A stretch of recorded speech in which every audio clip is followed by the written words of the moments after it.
Assalomu alaykum butun dunyodagi barliq aziz ko'ruvchilarimiz Dunyo Uyg'ur qurultiyi to'r televiziyasininki Uyg'ur ovozi suhbat programmasiga xush keldinglar. Men programma riyosatchisi Baxtiyor Umar. Aziz ko'ruvchilarimizniki suhbatni ko'rish jarayonida kanalimizga a'zo bo'lishni va hamberilishni unutib qolmasligini umid qilamiz.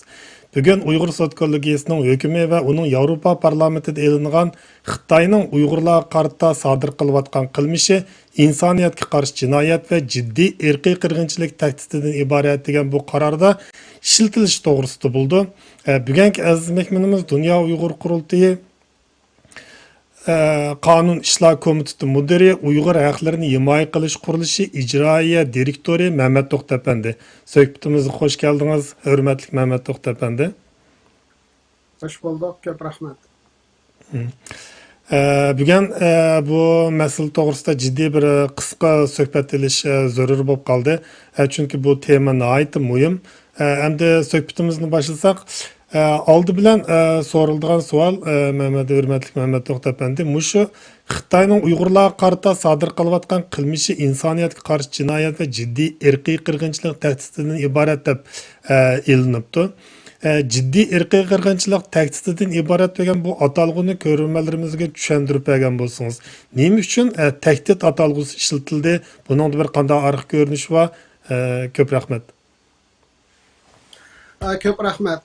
Bu yerdeki erkeğe kırgınçılık, şu hitapnamesi ya ki Ceneva ehtinamesi da erkeğe kırgınçılık cinayeti digende ya ki erkeğe kırgınçılıkның oldun eliş ve onu cezalaş ehtinamesi de toluk isim bilen atalgan bu ehtinamının şu erkeğe kırgınçılıkны tariflegen maddesi da iki xil şekilde bu tariflengen birisi irqiy qirg'inchilikning yuz berish va yuz berayotgan bo'lishi, ikkinchisi jiddiy shaklda yuz berish haqida kuchlik bishoratning yoki tahdidning o'tirg'i chiqqan bo'lishi. Har ikkinisi shu irqiy qirg'inchilikning o'sha irqiy qirg'inchilik ahdnomasida o'sha irqiy qirg'inchilikni ta'riflagan ikki xil atalg'u.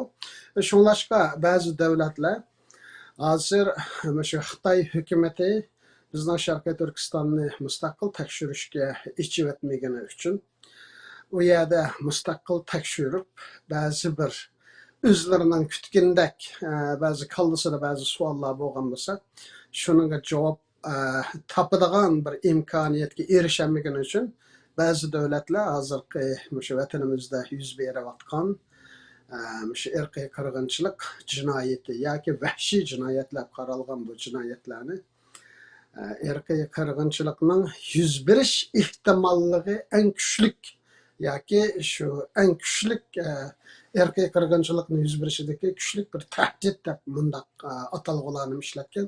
Mayli qanday bo'lishidan qat'iy nazar shu Birlashgan Davlatlar Tashkilotining 1948 yili qabul qilgan irqiy qirg'inchilikning oldini olish jazolash ahdnomasi degan ahdnomani ro'yida. Undan keyin 67-yili yana shu Rom qonun deb atalgan qo'shimcha protokolda va 2005-yili Kanadaning shu suyilishi va arilish bilan kuchlantirilgan shu davlatlarning irqiy qirg'inchilikning qurbonlariga bo'lgan mas'uliyatini ado qilish moddasining kirgizilish jarayonida şu üç xil jarayonlardagi muzokaralarda bo'lsin, şu irqiy qirg'inchilikning tarifi shundoq ta'riflangan.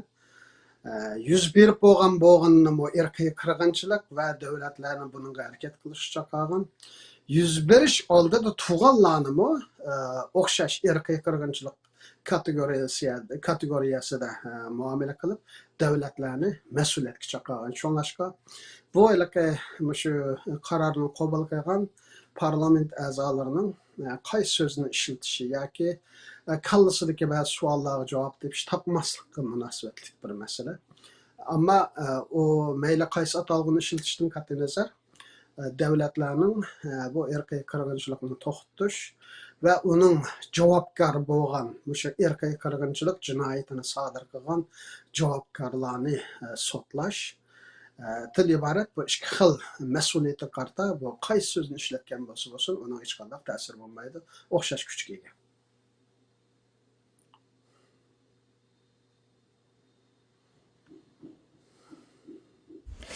Ko'pdan ko'p Ovoz rahmat anlamda. nihoyatda kechiring.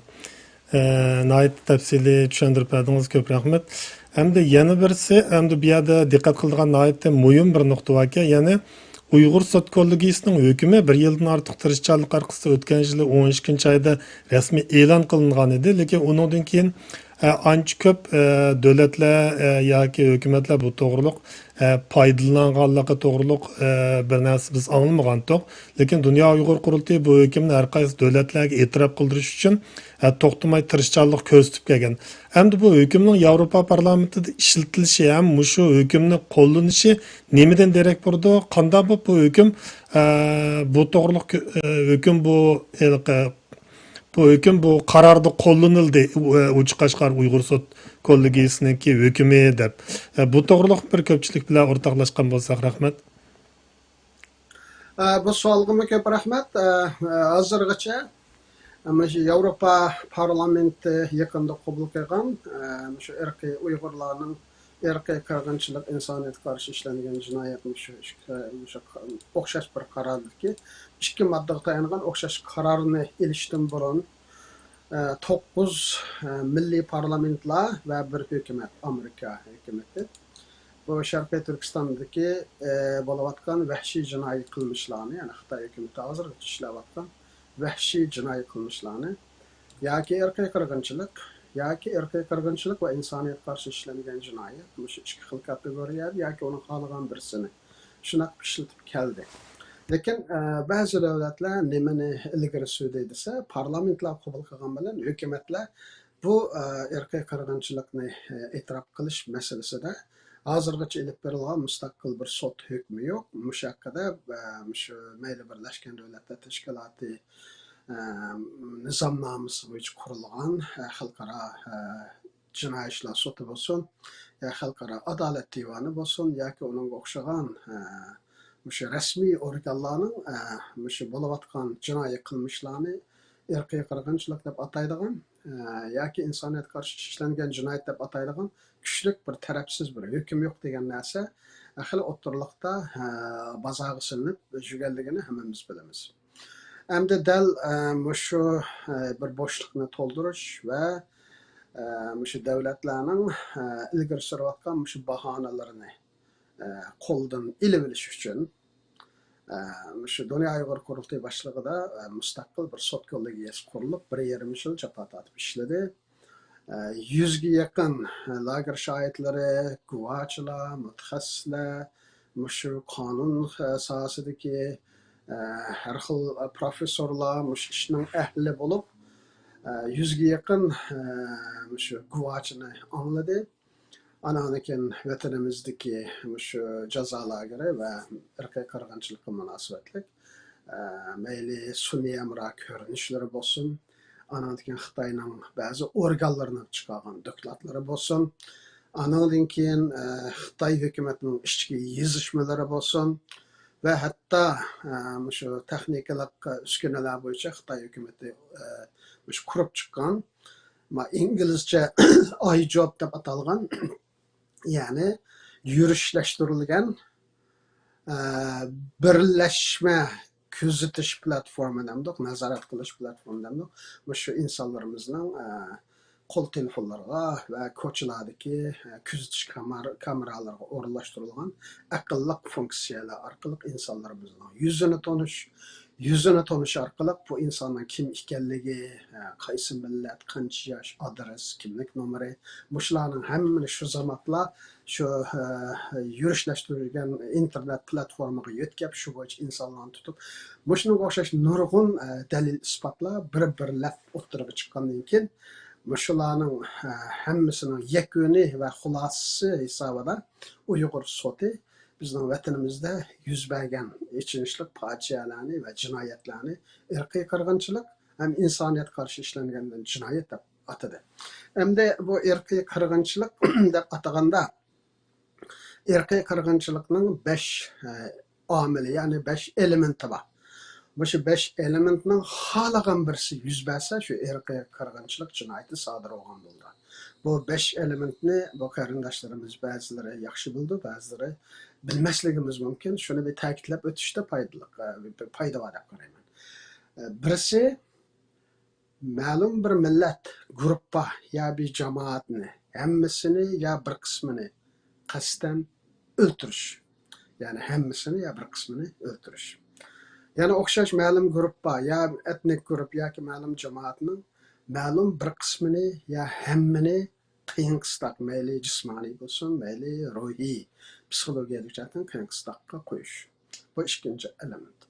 Uchinchisi ma'lum gruppa, ma'lum bir etnik grup yoki diniy jamoatning shularning mayli jismoniy jihatdan qiyin qistakqa uchrashini va hatto hayotiy tahdid paydo qilishini tahdidni keltirib chiqaradigan shu sharoitlarni hozirlash. U deganlik, masalan, bir insonni qish qahratan sovuqda talog'i chiqarib o'tish yoki suvsiz och yerda çöllərdə tashlab qo'yish yoki bo'lmaydi yemisi bo'lmaydigan dorilardan mahrum qoldirish. Ya'ni bularning ham qiynalishini ham o'lishini keltirib chiqaradigan sharoitlarni hozirlash deganimiz bu 3-chi modda. Anadan keyin ma'lum bir grupning tabiiy o'sishini cheklash. 5-si ma'lum guruhda va bolalarni boshqa bir guruhga yetkash. Shu 5 omilning xohlagan birisi yuz bersa yoki u omil hamda butun millatni topyekun nishon qilgan bo'lsin yoki buning ziyniga ma'lum bir qism shu guruhga tava bo'lgan insonlar uchragan bo'lsin, bularning hammasi irqiy qirg'inchilikni shakllantirgan jinoyatlarda qabul qilingan, Xitoy shunday qabul qilgan va bu 5 jinoiy kategoriya hozirgacha 1948-yildan hozirgacha shu irqiy qirg'inchilikning 5 turlik omili deb qaraladi. Hamda yana birisi cheklangan jinoyatlar qatorida insoniyat qarshi ishlangan jinoyatlar. Bu insoniyat qarshi ishlangan jinoyatlar doim ko'payib mengayotdi. Bu 15-16 xil jinoyat bor. Buning ichida qulluq qilish, qiyin qistak, bosqinchilik degandek insonning normal insonning nimasi ko'tarmaydigan insonni xorlashni, anaki insonni eksploatatsiya qilishni, bir insonni topyekun yo'q qilishni jismoniy va ma'naviy jihatdan. Boshqa qatorliq omillarni buni o'z jinoyatlar insoniyat qarshi ishlangan jinoyatlarda bumi shu milliy irqiy qirg'inchilik ahdonomasida cheklangan jinoyatlar. Hamda gapni boshqa qaytib kelsak, Uyg'ur sudi shu mayli irqiy qirg'inchilik jinoyatiga tava bo'lgan 5 omilning yoki 5 elementning qanchalik yuz berdi, qanday yuz berdi, shularni kuzatish, tekshirish va xulosa jarayonida bo'lsin yoki bo'lmaydi insoniyat qarshi ishlangan va 15-16 xil jinoyat kategoriyasiga kiradigan qilmishlarni kuzatish va dalil to'plash va xulosalash jarayonida bo'lsin. Shularning hammasini bir yil vaqt ichida to'plangan dalillar, qabul qilingan guvohliklar va shu oshkorlangan Xitoyning ichki qismidagi materiallar va mutaxassislarning ko'rishlari, shularning hammani yig'ib turib Uyg'ur sudi nayta qonuniy asoslarda, ya'ni shu xalqaro jinoiy ishlar sudi asos qilgan shu o'lchamlar bo'yicha bu xulosani qildi. Yani xulosani qilganda bir o'lcham qo'llandi, ya'ni bu dalillarni baholash va dalillarni qabul qilishda. Ya'ni hech qanday shak shubhaga mahal qoldirmag'dak, hech qanday shak shubha yaratmag'dak shundoq dalillarni va shu jinoyatlarning shakllanishiga yoki shakllanganiga hech qanday gumon, hech qanday shak shubha qolmagan shunchalik ishonchlik darajasi eng yuqori va o'tkal nimasini qiyinligi eng qiyin bo'lgan qonuniy shu o'lchamni qo'llanib turib bu jinoyatga hukm qildi. Ikkinchi bir bu Uyg'ur sotining hukm qilgan narsasi bu mayli insoniyat qarshi ishlangan jinoyat kategoriyasidagi jinoyatlar bo'lsin yoki irqiy qirg'inchilik kategoriyasidagi jinoyatlar bo'lsin, bular o'zligidan yoki bir amaldorlarning yoki yerliklarning yoki bir Uyg'urga o'ch birisining ishlagan jinoyati bo'lmasdan, balki shu markaziy hukumat, ya'ni Xi Jinping boshida bo'lgan Beijingdagi hukumat tarafidan maxsus sistemalik plan qilingan, qasddanlikka ega, bir tutash o'rinlashtirilgan va niyat va qasddanlik bilan shu Uyg'urlarni tamoman yo'q qilishni maqsad qilib turib o'rinlashtirilgan, ya'ni bu yerda bir niyatning ochiq oshkora Uyg'urlarni yo'q qilishni iborat bir niyatning borlig'ini nihoyatda chuqur dalillar bilan isbotlab chiqdi. Shuningga Uyg'ur sotining hukmnomasi qandaqdir manchuz batlik ya manchi batlik bir so'zlarni tizib qo'ygan jinoyatlarga hukm bergan bir hukmnomalar emas. U har bir hukmning sababi bor, asoslangan asosi bor. Ondan keyin bu hukmlar kelish uchun qo'limizda bo'lgan dalillarni qandoq baholaymiz, qandaq narsani dalil deb qaraymiz, dalilning ishonchlik darajasi narigacha. Agar ko'nglimizda gumon bo'lib qolsa, ma'lum bir dalil yoki ma'lum bir jinoyatning shakllanishiga doir uni qandoq qilamiz degandek nihoyat yuqori o'lcham bilan keltirib chiqarilgan uzun muddatlik tadqiqot va o'rganish natijasida o'ttirib chiqqan bir qonuniy hujjat. Eng muhimi bu qonuniy hujjat Xitoy hukumatining o'sha jinoyatdagi niyati, qasddanligi bormi yo'qmi? Mushuning nihoyat kuchli holda shu mutaxassislarning fikrlari emas, Xitoyning ichki qismidagi hujjatlar oshkorlangan. Anadan keyin mushuning katta iqtisodiy chiqimlar, shu lagerni boshqarish va insonlarni, Uyg'urlarni shu 2014dan boshlab nihoyat dunyoda misli ko'rilmagan darajadagi ta'qib va bostirish jarayonida nurg'un chiqimlar ketdi. Bu anadan keyin ishlatilgan uskunalar, yuqori texnikalik uskunalar, shularning hammasi bir davlatning planliq, programmaliq va ma'lum bir mushu niyatni amalga oshirishni qasd qilib turib qilmasa, bu normal sharoitda mumkin bo'lmaydiganligini. Bununla qo'shilib Xitoyning eng oliy yuqori darajalik hukumat amaldorlarining va davlat amaldorlarining mushakkil bergan bayonotlari, shularning hammani yig'ib kelib, Xitoy hukumati qasddan va shu jinoyatni sodir qilishni niyat qilgan asosda Uyg'urlarga irqiy qirg'inchilik va insoniyatga qarshi ishlangan jinoyat yurgizayotganligini buni hukmga bog'lagan bo'ldi. Shuningga bu hukmnomani mundaq biroz tafsiliy deyishimning sababi mundaq tafsiliy qonuniy asoslar bilan o'tirib qo'yilgan hukmning Yevropa parlamenti tomonidan qabul qilinmasligi bir ajoyiblik bo'ladi. Chunki Yevropa parlamenti talab qilgan butun qonuniy asoslar shu Uyg'ur sotining hukmnomasida dalillari bilan, isbotlari bilan, qonuniy asoslari bilan, hamma narsa bilan to'lig'i bilan bor. Endi bu Yevropa parlamentining bu ichinishlik fojialarni ham irqiy qirg'inchilikni keltirishga ig'ir darajadagi risk yoki xavf-xatar yoki anadan boshqa insoniyatga qarshi ishlangan jinoyat kategoriyasida qarashimi shu Uyg'ur sotida qo'llariga ta'minlab bergan hukmnomada dalillangan jinoyatlarning sodir bo'lganligi qarta ulardimi yana 28 davlatga yaqin davlatning parlamentarlari orasida hech qanday shak shubhaning qolmaganligini ko'rsatadi. Agar shak shubha bo'lsa bu qarornoma chiqmaydi. Hem bunun nisbeten insanlar fikrini bayan qildi. Yoki ma jihatda tazaman qoyil bo'lmadim yoki ma jihatdagi dalillar toza kuchlik yoki yetarli emas. Shuningga men bu qarorga imzo qo'ymayman ya qo'limni ko'taymayman deb bu millat vakillari nihoyat erkin fikr qildi. Nihoyat yuksak mustaqil ko'z qarashga ega insonlar. Men Yevropa parlamentida ishlagan. Demakki Yevropa parlamentida shundoq ko'plagan davlatlarning parlament a'zolarining qatnashishida. Ya'ni buni alayda eskartish kerak, chunki Yevropa parlamentidagi ba'zi davlatlarning Xitoy bilan bo'lgan munosabatini yaxshi bilamiz. Bularning ichida masalan Gretsiya bor, Italiya bor, Malta bor, Ispaniya bor, Portugaliya bor degandek.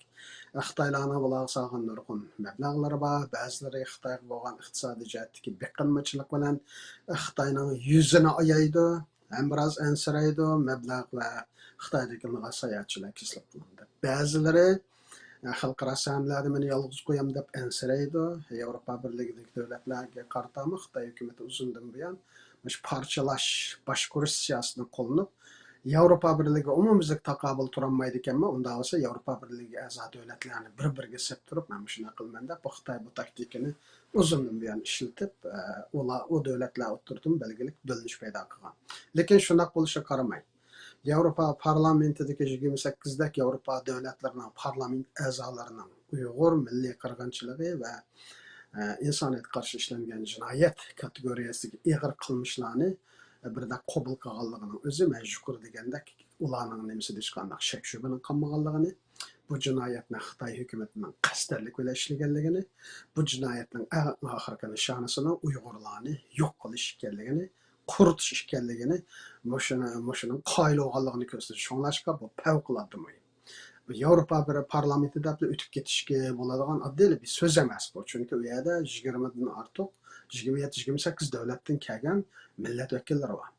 Endi bu Yevropa parlamentining olgan qarori bu bütün g'arb davlatlariga umumyuzlik yo'llandi, Birlashgan Davlatlar Tashkilotiga yo'llandi, maviyar ishlagan bo'g'achqa bilaman. Hatto islom davlati, islom tashkiloti deganlarga xalqaro hamma yerga yo'llandi.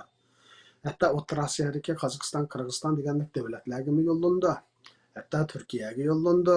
Afrika, Latin Amerika bütün shu yer shahrida o'zini davlat deb qaragan davlatlarga va mushu xalqaro tashkilotlarga, Afrika birligi degandek, masalan, Arab birligi degandek hammasiga bu qaror yo'llandi. Shunlashqa buning xalqaroda paydo qilgan ta'siri favqulodda cho'ng bo'ladi. Dal shunday bo'lgani uchun Xitoylarning baga inkosi qarasaqmi, nihoyat chichamishib ketganligini ko'rdik. Shunlashqa bu Dünya Uyghur Qurultiyi tarafidan tashkillanib, eng oxirida mustaqil Uyg'ur soti tarafidan hukmga bog'langan va uning sabablari qonuniy jihatdan izohlangan Uyg'ur milliy qirg'inchilik hukmnomasining Yevropa parlamentidagi bu millat vakillarining vatanimizdagi jinoyatlarning xarakterini bekitishda milliy qirg'inchilik va insoniyatga qarshi ishlangan jinoyat degan ko'z qarashga kelishida o'ynagan rolini kichik ko'rishga bo'lmaydi. Nihoyat favqulodda cho'ng rol o'ynadi. Bundan keyin bu qaror shu g'arb davlatlari orasida favqulodda cho'ng rol o'ynaydi deb qarayman. Tafsiliy tushuntirishingizga ko'pdan ko'p rahmat. Yana qaytadan bir buni aslab o'tgan ham yangi bir bilimga ega bo'lgan bo'ldik. Endi Mishiyada Uyg'ur sot uchun kuch chiqargan, kecha kunduz tinim topmay ashunga yordam qilgan barliq kishilarga qaytadan bir rahmat aytqim keldi. Endi bu Yevropa parlamentida chiqargan bu qaror to'g'riliq sizniki qo'shimcha qildigan yoki mush to'g'riliq deydigan yana bir so'zlaringiz bo'lsa anglasak oxirida. Rahmat. Mening eng oxirida qo'shib qo'ydiganim sizning biroz burun o'tirib qolgan fikringizga joni ko'ngildan qo'shilaman.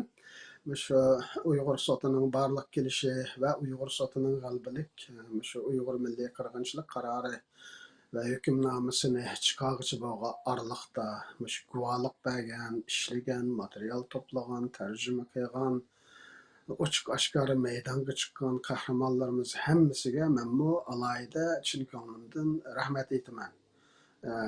Xalqimiz bu qarindoshlarimizdan rozi, Alloh rozi bo'lsin deb Janob Allohga bir niyozda bo'laman. Endi bu Yevropa parlamentining bu qarorining ahamiyati haqida men biroz kengaytirilgan asosda to'plandim. Endi shunday bo'lsa-mu, hozir bu Yevropa parlamentining olgan qaroriga bo'lgan Yevropa komissiyasining inkosi qanday bo'ldi, bunga bir qarashimiz kerak. Chunki Yevropa komissiyasi ijro organi, yoki bunday aytganda Yevropa parlamentining hukumati. Parlament xalqning irodasiga vakillik qilgan asosda bu milliy qirg'inchilik qarorini olgan ekan, buni Yevropa komissiyasi ijro qilindi, qilmamdi. Bunga qarashimiz kerak. Yoki qanday muomalada bo'ladi, qanday bir bayonot orqali o'zining maydoni, pozitsiyasini ifodalaydi. Bunga yaqindan diqqat qilishimiz to'g'ri keladi. Yana shundaqla, shu Yevropa parlamentidan boshqa 9 davlat parlamentlari Uyg'ur milliy qirg'inchiligi haqida qaror oldi. Lekin yana hukumatlari harakat qilmadi. Bularga besimni kuchaytirishimiz kerak. Yani alayda bir ta'kidlaydiganim shu, Yevropa parlamentiga tava bo'lgan davlatlar ichida Angliya, Fransiya, Belgiya, Gollandiya, Litvaniya, Chexiya qatorliq 7 davlat parlamentidan Uyg'ur milliy qirg'inchiligi haqida qaror chiqdi. Qolgan 20 Yevropa birligi tava davlatlarning parlamentidan bu qaror chiqmadi. Unda bo'lsa, Yevropa parlamentidan chiqqan bu qarordan keyin Yevropa parlamentiga a'zo bo'lib, Yevropa parlamentidagi bu millat vakillari qo'l ko'tarib qabul qilgan bu milliy qirg'inchilik qarorini texi muzokara qilmagan nurg'un Yevropa davlatlari bor, parlamentlari bor. Bularga Biraz endi shu besimni oshirishimiz kerak. Bu parlamentlardimi shu Uyg'ur milliy qirg'inchilik qarorining chiqishini qo'lga keltirish lozim.